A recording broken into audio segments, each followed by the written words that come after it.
ஸ்தோத்திரமாக. இந்த நாளிலும் கூட நான் வாசித்த சங்கத்தினராய் கடந்து வருவோம்.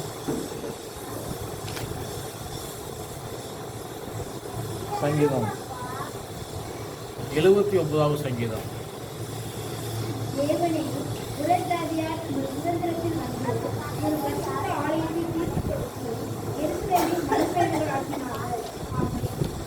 செபிப்போம். துதிக்கிற எங்கள் தேவனே, சிறுவையில் வார்த்தையை எங்களுக்காக விட்டு விடுகிறோம்.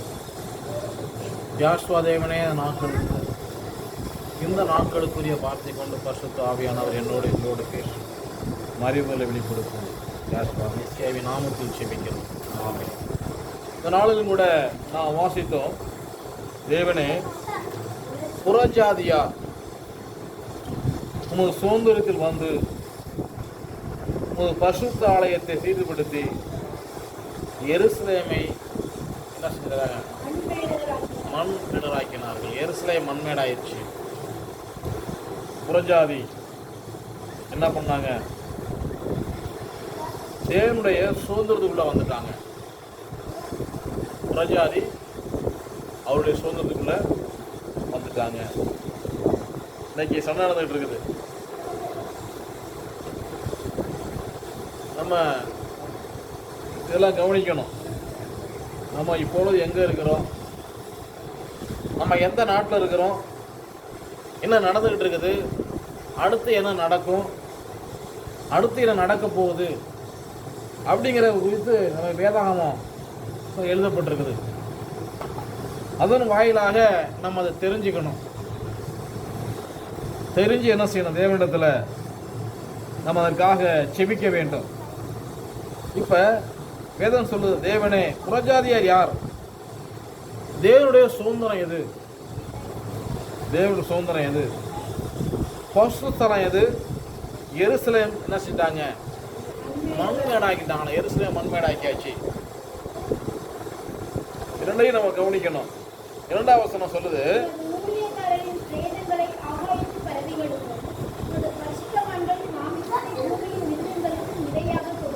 யுத்தத்தில் சாவுறவங்க எல்லாருமே என்ன செய்யறது கிடையாது, சரியாக கண்டுபிடிச்சி கொண்டு வர்றது கிடையாது.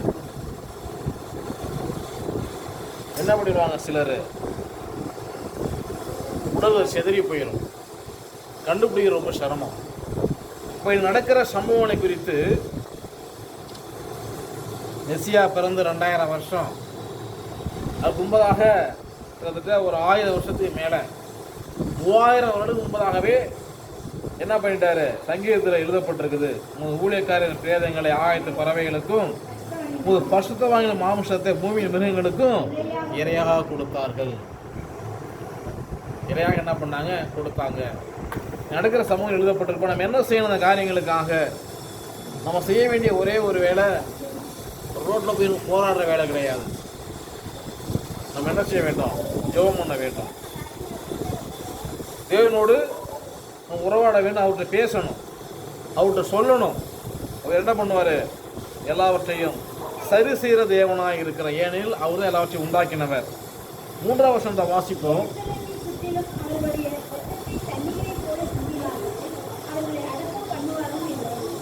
எருசலேமை சுற்றிலும் என்ன பண்ணாங்க? ரத்தத்தை தண்ணீரை போல சிந்திட்டாங்க. மனுஷுடைய ரத்தத்தை என்ன பண்ணாங்க? சிந்திட்டாங்க. முதலாவது வேதத்தில் ரத்தம் சிந்தப்பட்டது. யார் சிந்தினது? முதலாவது ரத்த சிந்தனை யாரு? யார் சிந்தினது? காயின். முதலாவது ரத்த சிந்தனை யாருன்னு கேட்டா, காயின் ஆபேலை கொலை செய்தான். என்ன செஞ்சான்? காயின் ஆபேலை கொலை செஞ்சான். ஒன்றும் பெரிய குற்றம் கிடையாது. 2 பேரும் காணிக்கை செலுத்துறாங்க. ஆவேலையும் அவன் காணிக்கை யாசுவா அங்கீகரிக்கிறாரு. காயினே அவன் காணிக்கை அங்கீகரிக்கல. அந்த எரிச்சலில் போய் என்ன பண்ணிட்டான்? தம்பியை கொலை பண்ணிட்டான். என்ன பண்ணிட்டான்? கொலை செஞ்சுட்டான். அப்போ என்ன சொன்னார்? ரத்த சிந்தனமான ரத்தம் சிந்தம் அப்படின்னு சொல்லிட்டு பூமியில் சபிக்கப்பட்டிருப்பாயின்ட்டார். அவங்க பூமியில் சபிக்கப்பட்டு இருக்கிறாங்க. எம்ஜிஆர் வீடெல்லாம் கட்டி கொடுத்தாரு. அவர்களுக்கு அவங்க வீட்டில் குடியில் வெளியே தான் படுத்திருப்பான். அவங்க யாருன்னு கேட்டால் இதில் சொல்லக்கூடாது, சிலருக்கு தெரியும். எல்லோரும் நேரில் போகிறவங்க வந்து அது உங்களுக்கு தெரியும், நான் பிறகு கேட்டால் யாரும் சொல்கிறேன், நன்றாக கவனியுங்கள். இப்போ 4ஆம் வசனம் சொல்லுது,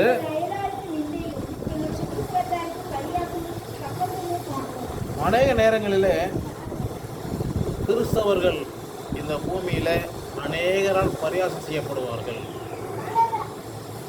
என்ன சிலர் என்ன கிடையாது, கிறிஸ்தவம் என்ன பண்ணணும் அப்படின்னா கொடுக்கப்பட்ட 7 நாளில் ஒரு நாளில் அவர் ஆராதிக்கணும், இல்லைன்னா அவங்களால அவங்களுக்கும் குடும்பத்துக்கு கேடு உண்டாகும். என்ன உண்டாகும்? கேடு உண்டாகும். ஒரு நாள் ஆராதிக்கணும், இல்லைன்னா கேடு உண்டாகும். புறஜாதியார் என்ன செய்கிறாங்க, அவங்க சுதந்திரத்தில் வந்துட்டாங்க. அப்போ நிந்தை எங்கே பார்த்தாலும் பரியாசம். அப்போ ஒரு மனுஷன் சரியாக தேவனை ஆராய்த்தால் என்ன இருக்காது, நிந்தையை தேவன் நீக்குவார். ஆராதனை முக்கியப்படுத்தினா வாழ்க்கை என்ன ஏற்படாது, நிந்தை ஏற்படாது. நம்ம அதை கவனிக்கணும், ஆராதனை முக்கியப்படுத்த வேண்டும். 5ஆம் வசனத்தை வாசிப்போம்.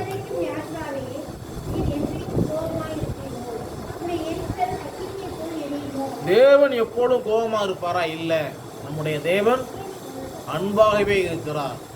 அவர் யாரையும் பகைக்கிற தேவன் அல்ல, யாரு மேலே அவர் கோபம் கிடையாது. எப்போ அவர் கோபப்படுவார்னா அவருடைய வார்த்தை விட்டு விலகிறப்பதான் அவர் கோபப்படுவார். தொடர்ந்து வாசிப்போம்.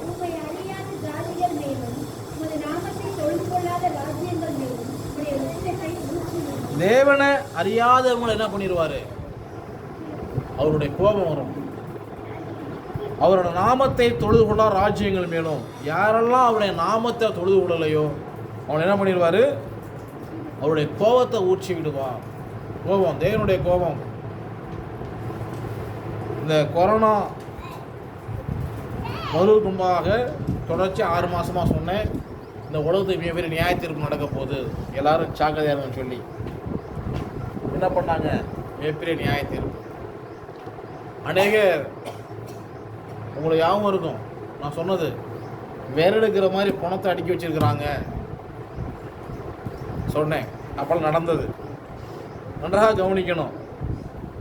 அப்போ தேவன் தான் செய்ய போகிற காரியங்கள் என்ன தன்னுடைய பிள்ளைகளுக்கு காண்பிக்கிறார், ஏன் தப்பித்துக்கொள்ள வேண்டும் என்று சொல்லி.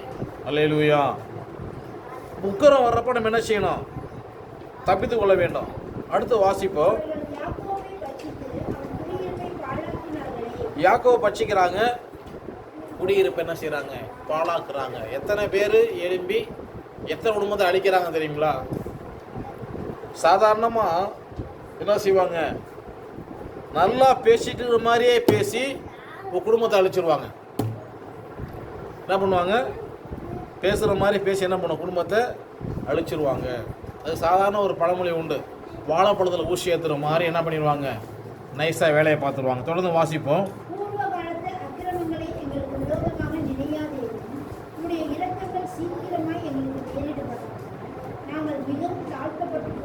இந்த அக்கிரமத்தை நினைக்கக்கூடாது அப்படின்னா யாசுவா மேசியாவின் இரத்தத்தினாலே கழுவப்பட வேண்டும். யாசுவா என்ன, யாசுவா பழைய ஏற்பாடு முழுக்க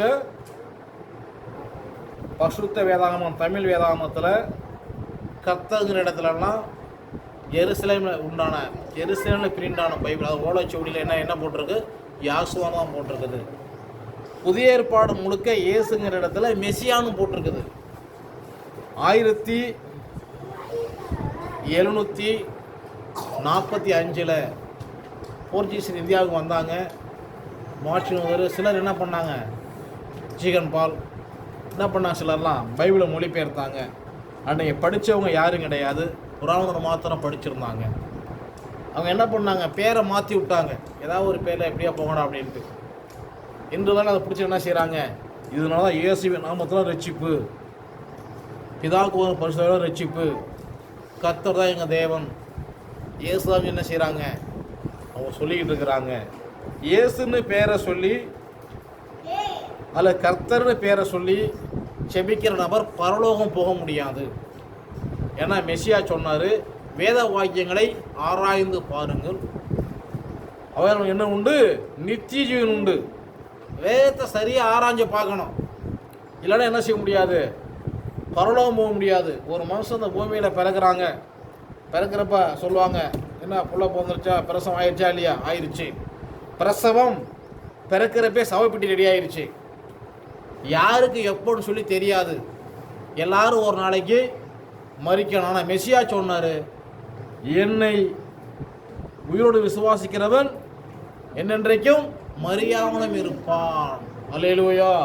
இந்த மரணங்கிறது பூமிக்கு தான், ஆனால் மறுமைக்கு மரணம் கிடையாது. இங்கே மறிக்கிறாங்க, அங்கே பிழைக்கிறாங்க. அல்லேலூயா. இந்த பூமியில தான் மரணம், ஆனால் ஆவிக்கு என்ன கிடையாது? மரணம் கிடையாது. அதான் சொல்றாரு, பூர்வகாலத்து அக்கிரமங்கள் எங்களுக்கு ரொம்ப நினையாதையும். இந்த அக்கிரமம் என்ன பண்ணும்? இந்த ஆவியை கொண்டுரும், ஆத்மாவை கொண்டுரும். பூர்வகால அக்கிரமம்னா பிதாக்கள் அக்கிரமம் சொல்லுவாங்க, நான் ஒரு தப்புமே செய்யலையே, எனக்கே எல்லாம் வந்துச்சு, எங்கள் அப்பா அம்மா ரொம்ப நல்லவங்களாச்சே இருக்கலாம். அவங்களுடைய முன்னோர்கள் பண்ண அக்கிரமம் என்ன பண்ணும்? அவங்களோட சந்ததியை ஆட்டி படைக்கும். இந்த அக்கிரமங்களை மன்னிக்கும்படியாக நம்முடைய தேவன் சிலுவை மரணத்தில் நமக்காக மரித்தார். அல்லேலூயா. வாசிப்போம், 9ஆம் வசனத்தை வாசிப்போம்.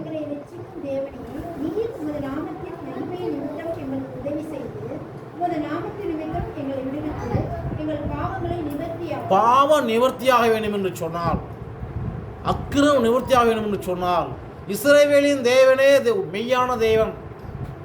இஸ்ரவேல் தேவனே மெய்யான தேவன். தமிழ்நாடு நிறைய கடவுள் இருக்கு. தமிழ்நாட்டில் என்ன கடவுள் உண்டு? 33 கோடி தேவர்கள் உண்டு. என்ன பண்ணு? அதில் ஒரு சாமி கும்பிட்டுக்கோ. அதில் என்ன பண்ணு? ஏதோ ஒரு சாமி கும்பிட்டு, யாரும் உன்னை கேட்க போகிறது கிடையாது. ஆனால் இஸ்ரவேலின் தேவனை வழிபடணும்னா, இஸ்ரவேலில் அவருக்கு என்ன பேரோ அந்த பேர் தான் உலகம் உள்ளாம். இது நன்றாக புரிந்து கொள்ள வேண்டும்.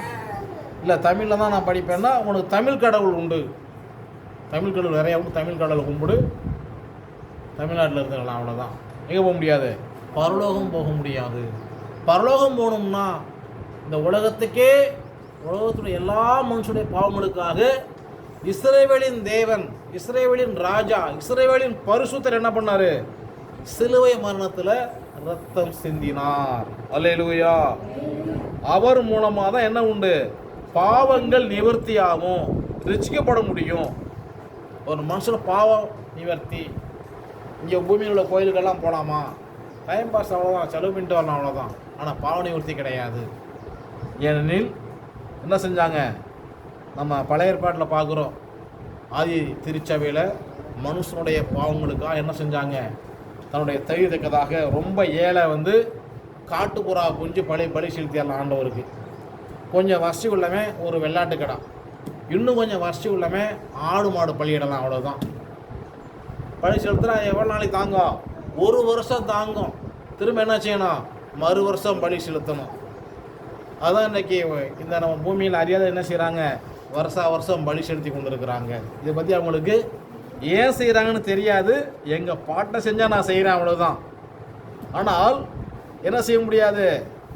ஒரு ஆடு மாடு பலி செலுத்த முடியாது, மனுஷனுடைய பாவங்களை மன்னிக்க முடியாது. நமக்காக என்ன பண்ணார்? தேவனே பலியாயிட்டார். ஆகையினால அவரிடத்துல என்ன செய்ய? ஆண்டவர் என் பாவத்தை மன்னின்னு சொல்லி கேட்டு நம்ம மன்னிக்கிற தேவனாக இருக்கிற. வாசிப்போம் அடுத்து. அவருடைய தேவன் எங்கே என்று செல்வானில்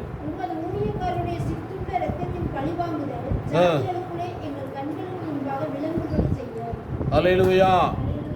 இன்னைக்கு ரத்தம் சிந்தலாம். பழைய ஆட்களுக்கு தெரியும். ஆட்டோ சங்கர் உடைய செய்தி. ஆட்டோ சங்கர் ஒரு மிகப்பெரிய என்னது, ஒரு ரெவடிப்பாங்க, கேடிப்பாங்க, பல கொலைகளை பண்ணக்கூடிய மனுஷன். அவர் தேவனை ஒரு நேரத்தில் ஏற்றுக்கிட்டாரு. ஆனால் என்ன பண்ணாங்க? அவரை தூக்கியில் போட்டாங்க. இது பூமிக்குரிய சட்டம். ஆனால் உண்மையிலேயே அவர் பாவம் கழுவப்பட்டு நான் எங்கே போயிருக்கணும்? அவர் பரலோகத்துக்கு போக முடியும். பூமியில் என்ன செய்வாங்க? அவங்க தனத்தின்படி அவங்க செய்வாங்க. ஆனால் ஆத்மாவை யாரும் கொல்ல முடியாது. அல்லேலூயா. ஆத்மா என்ன செய்ய முடியாது? யாரும் கொல்ல முடியாது. தொடர்ந்து வாசிப்போம்.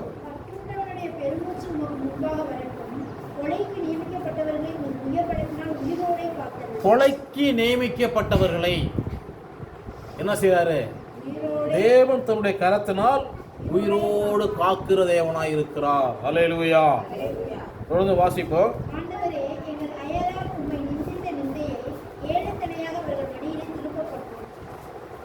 அநேகர் என்ன செய்வாங்க? நிந்திப்பாங்க. என்ன செய்வாங்க? நிந்திப்பார்கள். நிந்தனை அதை நம்ம நாட்டுப்புற வழக்கில் பேசினா புறம் பேசுகிறான். என்ன செய்வாங்க? புறம் பேசிகிட்டு இருக்கிறாங்க. மற்றவரை பற்றி புறணி பேசுகிறதே அவங்களுக்கு வழக்கமாக போயிருப்பாங்க. இங்கே வேதாகமம் எழுதப்பட்டிருக்கு, ஆண்டவர் எங்கள் அயலா உம்மை நிந்தித்த நிந்தையை ஏலத்திடம் அவர் மடியில் திரும்ப பண்ணும்.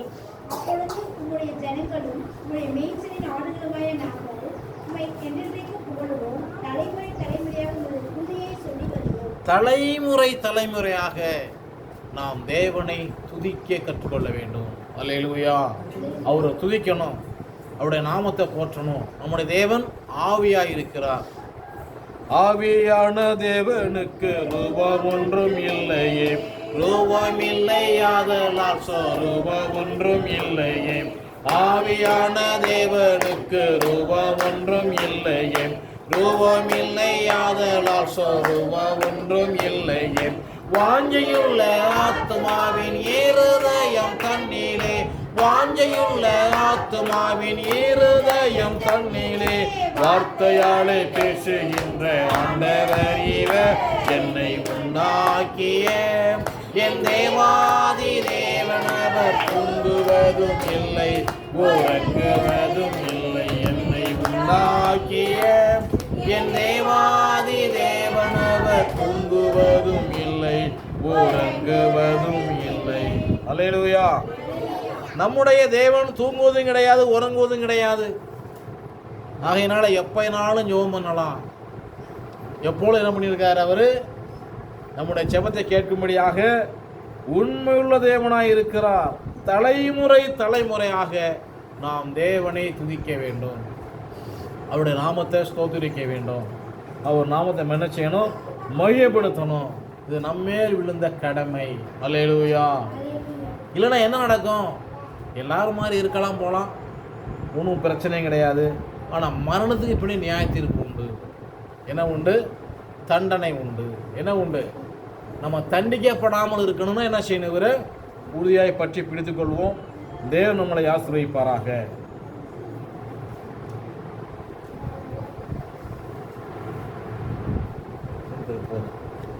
இப்போ நம்ம ஜெபம் பண்ணுவோம். நம்ம என்ன செய்ய போகிறோம்? இப்பொழுது ஜெபம் பண்ண போகிறோம்.